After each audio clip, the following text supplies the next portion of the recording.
بسم اللہ الرحمن الرحیم۔ السلام علیکم معزز طلباء کرام، آپ سب کیسے ہیں؟ آج ہم نور الانوار کے سبق نمبر 420 کو پڑھیں گے۔ آج کے ہمارے سبق کا عنوان ہے طرفین کا مذہب اور ایک تمہید۔ آج کے سبق میں ہم جو گزشتہ سبق میں امام ابو یوسف کا تفریعی مسئلے میں موقف پڑھا تھا، تو اسی حوالے سے آج کے ہمارے سبق کے اندر طرفین کا کیا مذہب اور نظریہ ہے وہ بیان ہوگا، اور اس کے ساتھ ساتھ چونکہ یہ بحث ختم ہونے جا رہی ہے تو آئندہ جو بحث ہے بطور تمہید اس کے حوالے سے بھی کچھ باتیں گوش گزار کی جائیں گی۔ تو آج کے ہمارے سبق کی عبارت وقال الساجد علی النجس بمنزلۃ الحامل لہ کی سے شروع ہوتی ہے۔ آئیے سب سے پہلے عبارت پڑھ کے اس کا ترجمہ کرتے ہیں اور پھر اس کی وضاحت کی طرف بڑھیں گے۔ مصنف علیہ رحمہ لکھتے ہیں وقال الساجد علی النجس بمنزلۃ الحامل لہ ای للنجس لأنه إذا سجد على النجس أخذ وجهه صفة النجس لأجل المجاورة فلم توجد الطهارة في بعض أجزاء الصلاة۔ اور طرفین نے فرمایا کہ ناپاک جگہ پر سجدہ کرنے والا نجاست اٹھانے کے مرتبے میں ہے، کیونکہ جب وہ نجس پر سجدہ کرے گا تو مجاورت کی وجہ سے اس کا چہرہ نجس کی صفت اختیار کر لے گا، لہٰذا نماز کے بعد اجزاء میں یعنی بعض اجزاء میں طہارت نہیں پائی گئی، جبکہ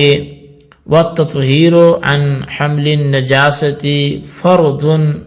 دائم فيصير ضده مفوتا للفرض كما في الصوم، فكما أن الكف عن قضاء الشهوة فرض في الصوم والصوم يفوت بالأكل في جزء من وقته، فكذلك الكف عن حمل النجاسة فرض في الصلاة وهو يفوت بالسجود على مكان نجس۔ اور فرمایا کہ جو تطہیر ہے، پاکیزگی ہے، تو حمل نجاست سے چونکہ یہ ایک دائمی فرض ہے لہٰذا اس کی ضد مفوت للفرد ہو جائے گی، جیسا کہ روزے میں پس جس طرح صوم میں قضائے شہوت سے رکنا فرض ہے اور روزہ اپنے وقت کے کسی جز میں عقل سے فوت ہو جاتا ہے، کھانے سے فوت ہو جاتا ہے، اسی طرح نماز میں حمل نجاست سے رکنا فرض ہے، اور یہ ناپاک جگہ پر سجدہ کرنے سے فوت ہو جاتا ہے لہذا نماز بھی فاسد ہو جائے گی۔ اور پھر مصنف علیہ رحمہ لکھتے ہیں وَلَمَّا فَرَغَ الْمُصَنِّفُ عَنْ بَيَانِ أَقْسَامِ الْكِتَابِ بِلَوَاحِقِهَا أَوْرَدَ بَعْدَهَا بَعْضَ مَا ثَبَتَ مِنَ الْكِتَابِ مِنَ الْأَحْكَامِ الْمَشْرُوعَةِ اقْتِدَاءً لِفَخْرِ الْإِسْلَامِ، وَكَانَ يَنبَغِي أَنْ يَذْكُرَهَا بعد باب القياس في جملة بحث الأحكام الآتية كما فعل ذلك صاحب التوضيح۔ فرمایا کہ جب مصنف اقسام کتاب اور ان کے لواحق کے بیان سے فارغ ہو گئے تو اس کے بعد فخر الاسلام کی اقتداء کرتے ہوئے ان احکام شرعیہ کو لائے جن کا ثبوت کتاب سے ہوا ہے، حالانکہ مناسب یہ تھا کہ وہ ان احکام کو باب القیاس کے بعد جو جملہ بحث الاحکام میں ذکر کرتے، جیسا کہ اس کو صاحب توضیح نے کیا ہے۔ تو فقال فصل المشروعات على نوعين عزيمة، يعني أن الأحكام المشروعة التي شرعها الله تعالى لعباده على نوعين، أحدهما العزيمة والثاني الرخصة،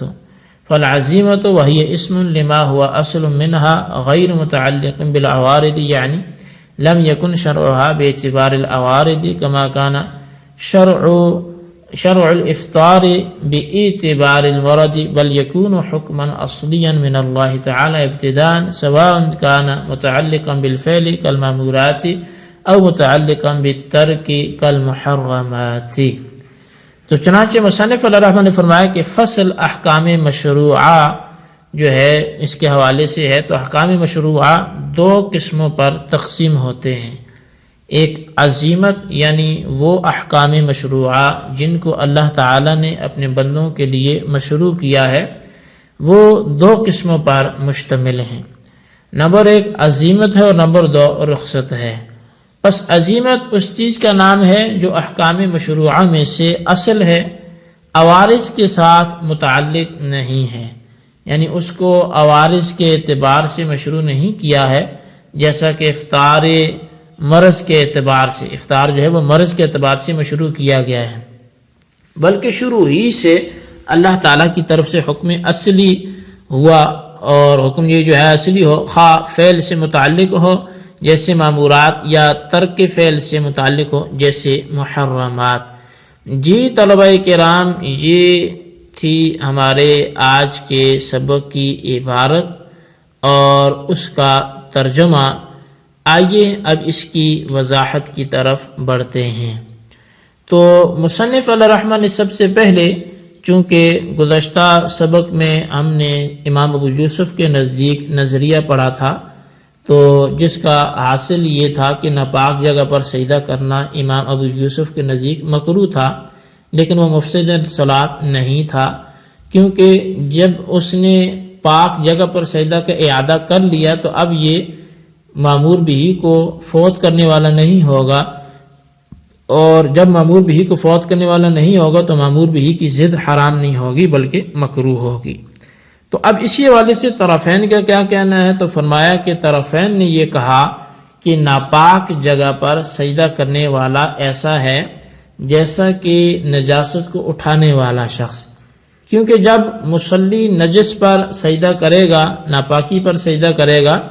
تو اس کا چہرہ نجس کی صحبت اور ہمسائیگی کے سبب سے نجس کی صفت قبول کرے گا، لہٰذا اس بنا پر نماز کے بعض اجزاء میں طہارت موجود ہی نہیں رہے گی، اور حمل نجاست سے تطہیر ایک دائمی فرض ہے۔ نجاست نہ آئے، طہارت کا حامل رہے بندہ، یہ ایک دائمی فرض ہے، لہٰذا اس کی ضد یعنی ناپاک جگہ پہ سجدہ کرنا یہ فرض ہے، یعنی تطہیر عن حمل النجاست کو فوت کرنے والا یہ شخص ہوگا، اور جب ناپاک جگہ پہ سجدہ کرنا فرض کو فوت کر دیتا ہے تو ناپاک جگہ پر سجدہ کرنا حرام ہوگا،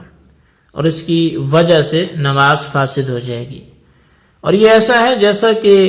روزے میں قضائے شہوت سے رکنا فرض ہے، اور روزہ اپنے وقت کے کسی جز میں کھانے سے فوت ہو جاتا ہے، اسی طرح نماز میں حمل نجاست سے رکنا فرض ہے، اور یہ رکنا پاک جگہ پر سجدہ کرنے سے فوت ہو گیا،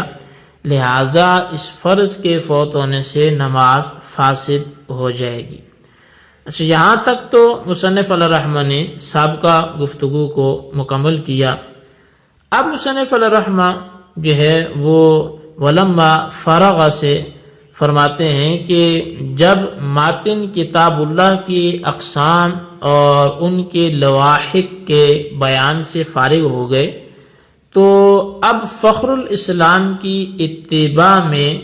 بعض ان احکامات کو بیان کرنا چاہتے ہیں جن کا ثبوت کتاب اللہ سے ہوا ہے۔ تو شارح فرماتے ہیں کہ مناسب بات تو یہ تھی کہ ان احکامات کو باب القیاس کے بعد بحث الاحکام کے تحت ذکر کیا جاتا، جیسا کہ صاحب توضیح نے کیا بھی ہے۔